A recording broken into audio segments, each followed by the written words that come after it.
पिछले कुछ महीनों से कमल के खर्च का ग्राफ ऊपर जा रहा है। बढ़ते खर्च के साथ सेविंग घट रही है। जब कमल ने बढ़ता हुआ खर्च देखा तो एक दिन बैठकर पूरा हिसाब निकाला। तब पता चला कि खर्च क्यों और कैसे बढ़ रहा है।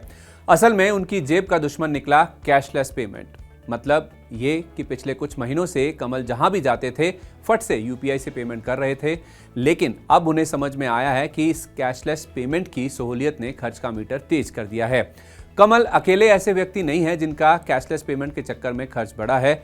भारत ही नहीं बल्कि पूरी दुनिया में ऐसे ही चलन दिख रहा है। यूनिवर्सिटी ऑफ मेलबर्न और यूनिवर्सिटी ऑफ एडिलेड की एक रिसर्च के मुताबिक दुनिया भर में कंज्यूमर्स के खर्च का चलन बदला है। कैशलेस ट्रांजैक्शन के चक्कर में लोग पहले से ज्यादा खर्च कर रहे हैं। ऑस्ट्रेलिया की इन दोनों यूनिवर्सिटीज ने 17 देशों के लोगों की स्पेंडिंग हैबिट यानी खर्च के तरीके की पड़ताल की है। रिसर्च रिपोर्ट के मुताबिक लोग कैश पेमेंट की तुलना में डिजिटल पेमेंट करते समय कम स्ट्रिक्ट होते हैं। भारत कैशलेस ट्रांजैक्शन के मामले में टॉप देशों में शामिल है। विदेश मंत्री एस जयशंकर ने इस साल मई में कहा था कि देश में हर महीने 10 से 12 अरब कैशलेस पेमेंट हो रहे हैं। Indraprastha institute of information technology Delhi यानी IIIT दिल्ली के एक सर्वे के मुताबिक भारत में यूपीआई और दूसरे डिजिटल पेमेंट मेथड की वजह से 74% लोग ओवर स्पेंडिंग यानी ज्यादा खर्च कर रहे हैं। सर्वे में यह भी पता चला कि 81% लोग हर दिन यूपीआई का इस्तेमाल कर रहे हैं।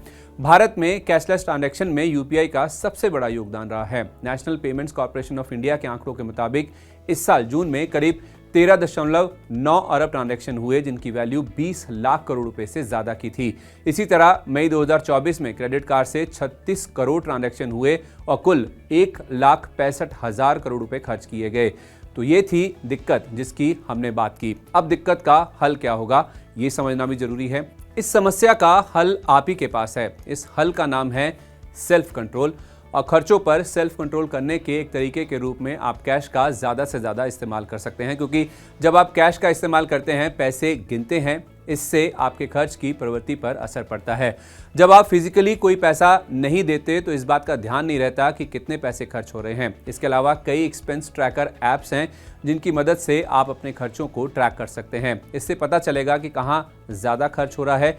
छोटे छोटे ट्रांजैक्शन ही जेब पर बड़ा असर डालते हैं। इस तरह एक्सपेंस ट्रैकर से उन खर्चों का पता चल जाएगा, फिर आप उन पर लगाम लगा सकते हैं। इसके अलावा क्रेडिट कार्ड का भी समझदारी से इस्तेमाल करें। क्रेडिट कार्ड से खर्च करते समय लगता है कि पैसे बाद में देने हैं तो अभी पेमेंट कर देते हैं। इस सोच को बदलें, वहीं इस्तेमाल करें जहां कोई बड़ा खर्च कर रहे हों या जहां रिवॉर्ड पॉइंट या कैशबैक जैसी चीज़ें मिल रही हों। इन बातों का ध्यान रखेंगे तो कैशलेस पेमेंट के चक्कर में फिजूल खर्ची यानी ओवर स्पेंडिंग से बच जाएंगे।